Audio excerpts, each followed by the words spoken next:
Bom dia, graça e paz, que as bênçãos do Senhor estejam sobre a nossa vida mais uma vez, mais um dia, mais uma manhã.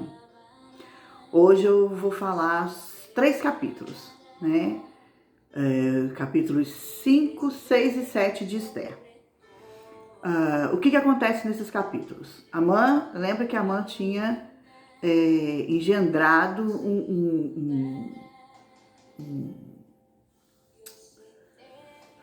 um plano para matar todos os judeus existentes, ou seja, ele queria exterminar da face da terra todo um povo por orgulho, arrogância, só por isso. Não tem outro, não existe outro motivo. O rei mandou que era costume na época, que se curvasse. Ok, não se curvou, mas matar todos, era, abre aspas, justificável, até por questões do costume na época, que fizesse aquilo com a pessoa que não fez, mas todo um povo, é muita arrogância, muita prepotência, muito orgulho junto. Então o contexto da história de Esther nos capítulos 5, 6 e 7 é resultado do jejum e oração que eles fizeram, que toda a nação fez, todo o povo judeu, espalhado em qualquer canto daquele espaço de terra que existia, né? Dentro da onde eles moravam, nas províncias do rei Assuero, todas as províncias daquele reino, todos os judeus estavam em jejum e oração. Eu acho... Não, vamos lá, né? Vamos falar o contexto primeiro. Todo o povo estava em jejum e oração. Então, Esther, diante do que ela mesma se propôs, né? Crendo que era plano de Deus ela estar ali, ela vai assim mesmo, sem ser chamada, ao pátio do rei, onde ele está. Ele avista ela e ela alcança favor aos olhos do rei Assuero, e ele estende para ela o seu cetro de ouro, ou seja, ele deu a ela a permissão de se achegar a ele para conversar com ele sem ser chamada. Então ela faz ele promete, e ele fala para ela o seguinte: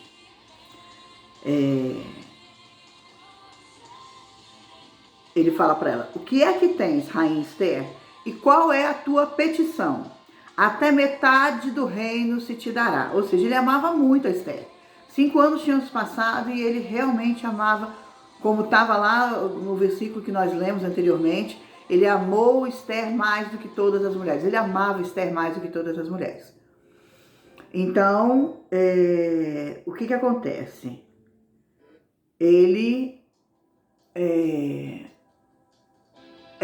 Aí ela vem com a inteligência. A Esther era uma mulher inteligente? Sim, mas ela pediu uma estratégia, uma sabedoria a Deus para como lidar com aquela situação. Então Deus lhe deu. Ela falou ao rei, ela convidou o rei e Amã, o pivô de toda a questão, para um banquete na casa do vinho. O rei muito se alegrou, né? Então à noite ele compareceu a esse banquete, reforçou o pedido do que Esther queria, e ela novamente falou ao rei que no dia seguinte ela faria um novo banquete na casa do vinho, somente para o rei Amã novamente, e no dia seguinte ela faria o rei a conhecer o que é que ela queria. Nesse meio tempo, Amã saiu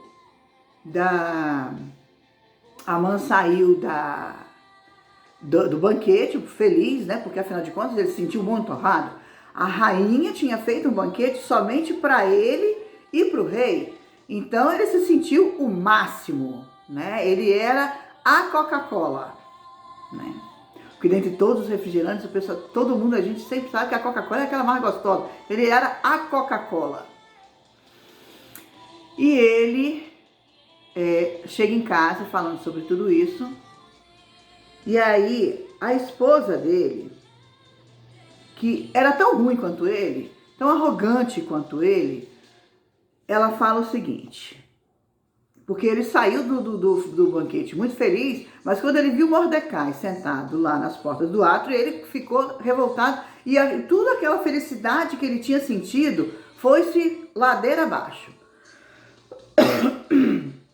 E a mulher, aí ele contou para a mulher, e aí vem a mulher com a brilhante ideia. Faça-se uma forca de 50 côvados de altura, e pela manhã diz ao rei que nela enforque Mordecai. Então entra, alegre com o rei ao banquete. A sugestão foi bem aceita por uma mãe que levou a forca, ou seja, levantou a forca. O que ele estava pensando? Eu não lembro agora a medida correta de 100 côvados, mas era uma forca muito alta, ou seja, era para que todos vissem quem estava sendo enforcado. E a ideia era, ele ficou feliz pelo banquete, de manhã ele pedia o enforcamento do Mordecai, e de noite ele entraria no banquete de novo, feliz da vida, né? Ou o banquete era... Não, o banquete de noite não, gente. O banquete provavelmente era de dia, né? Porque ela fala, vai de manhã e ele entra no banquete. Ou seja, faz tudo aquilo e quando você for ao banquete, entra feliz da vida no banquete.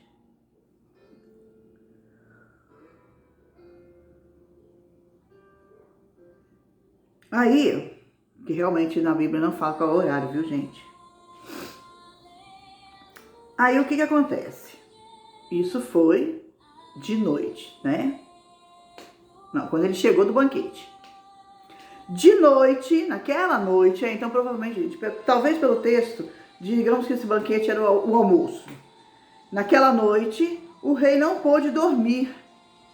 Então mandou trazer o livro de feitos memoráveis e nele se leu diante do rei. Lá no final do primeiro capítulo, eu não li naquele dia, porque não era algo muito, como é que fala? Muito importante para aquele momento. Mas lá no final do primeiro capítulo, ele fala que Mordecai estava na porta do átrio do rei, ele ouviu dois servos do rei tramarem contra o rei, e ele denunciou a trama. Então, o nome de Mordecai foi parar no livro de crônicas. Então, como já tinha sido escrito, trouxeram o livro para reler. E o rei leu lá que Mordecai havia feito tinha acontecido esse feito e ele salvou a vida do rei. Nisso, o que acontece?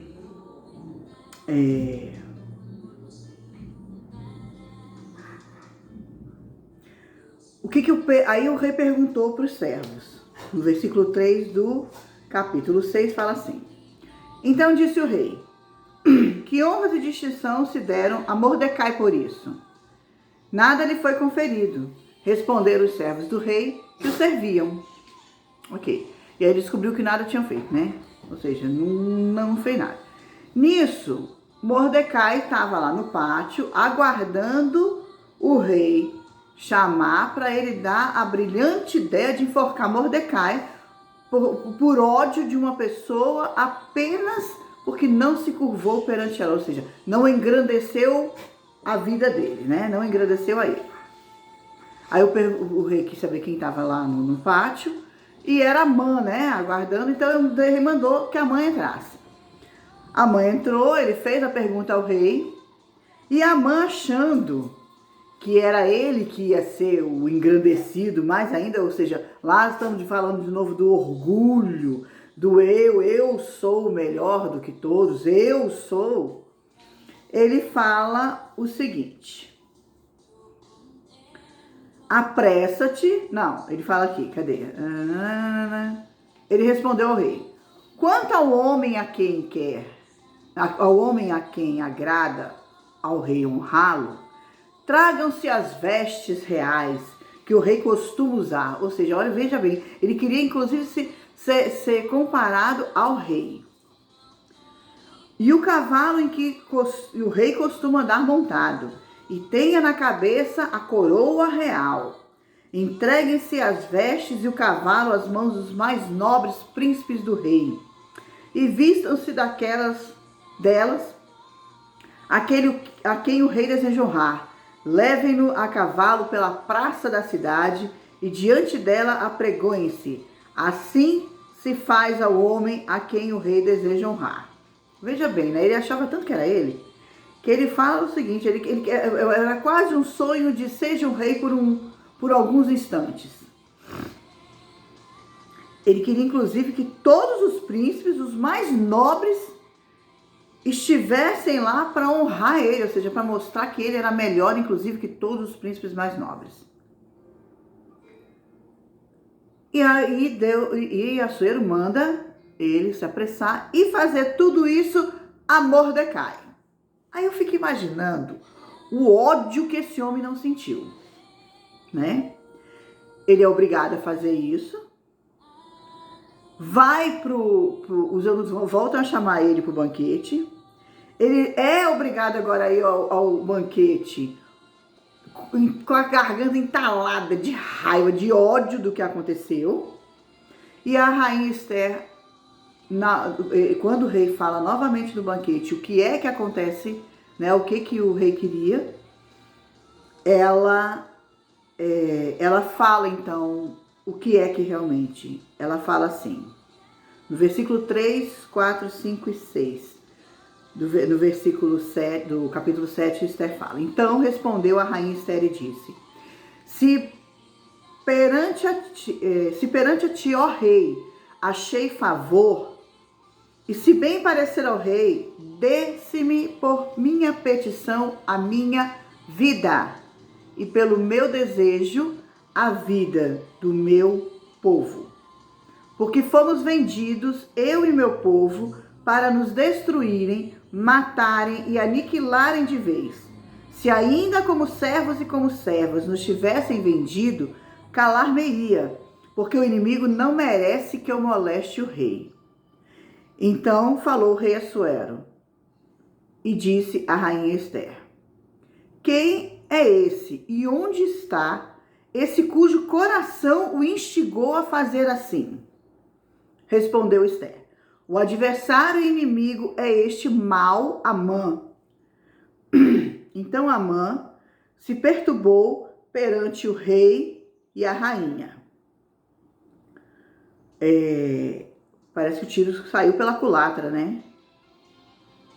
Aí o rei se levanta, indignado com o que aconteceu, porque ele então não sabia até então não sabia qual era a nacionalidade de Esther. Aí ele vai, acho que dá aquela voltinha para respirar e volta. E volta. Só que no que ele volta, Amã tá desesperado agora, clamando misericórdia, para que nada aconteça e ele se rende aos pés de Esther. Ela estava no divã e ele se cai lá no divã, ou seja, dá a impressão no texto, porque eu já vou ler para vocês, que é como se ele estivesse forçando a Esther a fazer algo que ela não queria, no contexto sexual. Porque fala o versículo 8.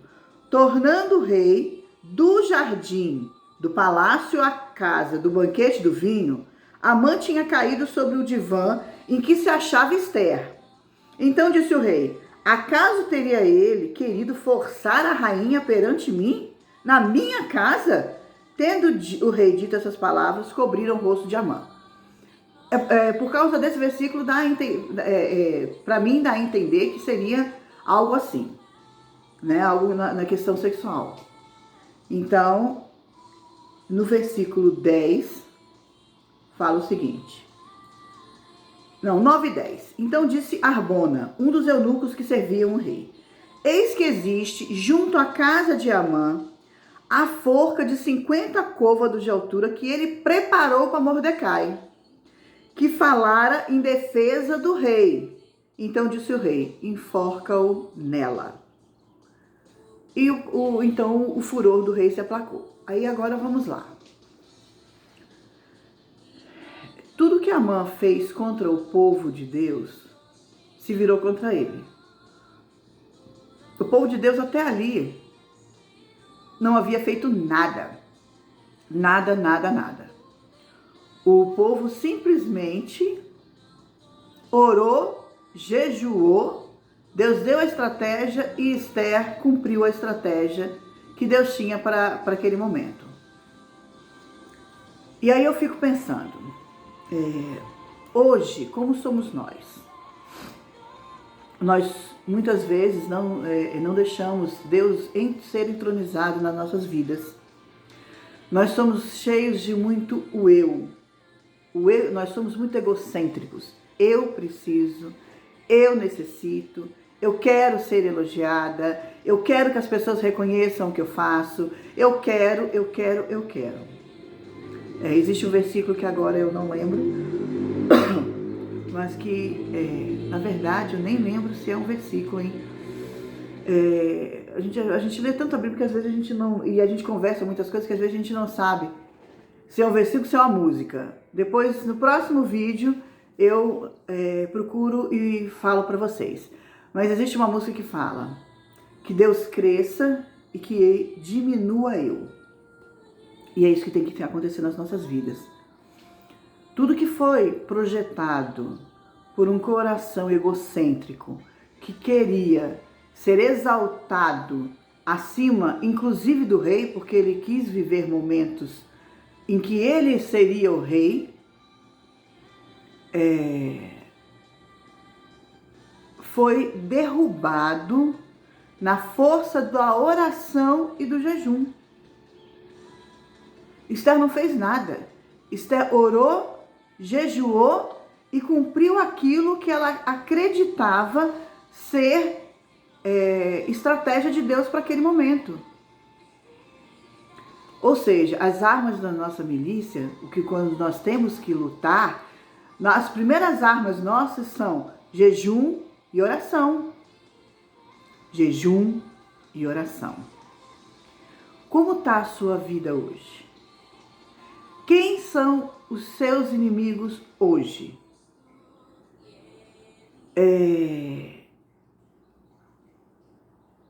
Como está o seu coração?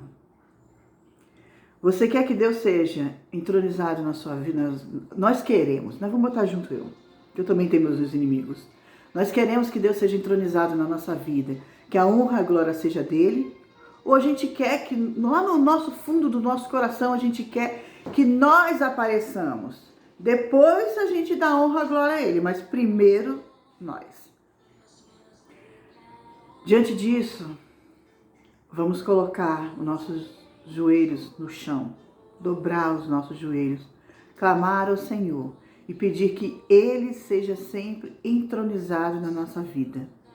Que nós sempre diminuamos para que Ele cresça. E acima de tudo, que a gente jamais se esqueça o que nós éramos antes de Deus e o que nós somos a partir de Deus. Que Deus nos abençoe. Que nós possamos reconhecer Ele em todas as veredas da nossa vida, inclusive aquelas que nós consideramos ruins para nós. Em todas as nossas tribulações, em todas as nossas dificuldades, em todas as nossas alegrias, que nós possamos reconhecer Deus e que Ele seja sempre exaltado e honrado em nossas vidas. Jamais se esqueçam disso. Jamais se esqueçam quem é que traz a salvação às nossas vidas.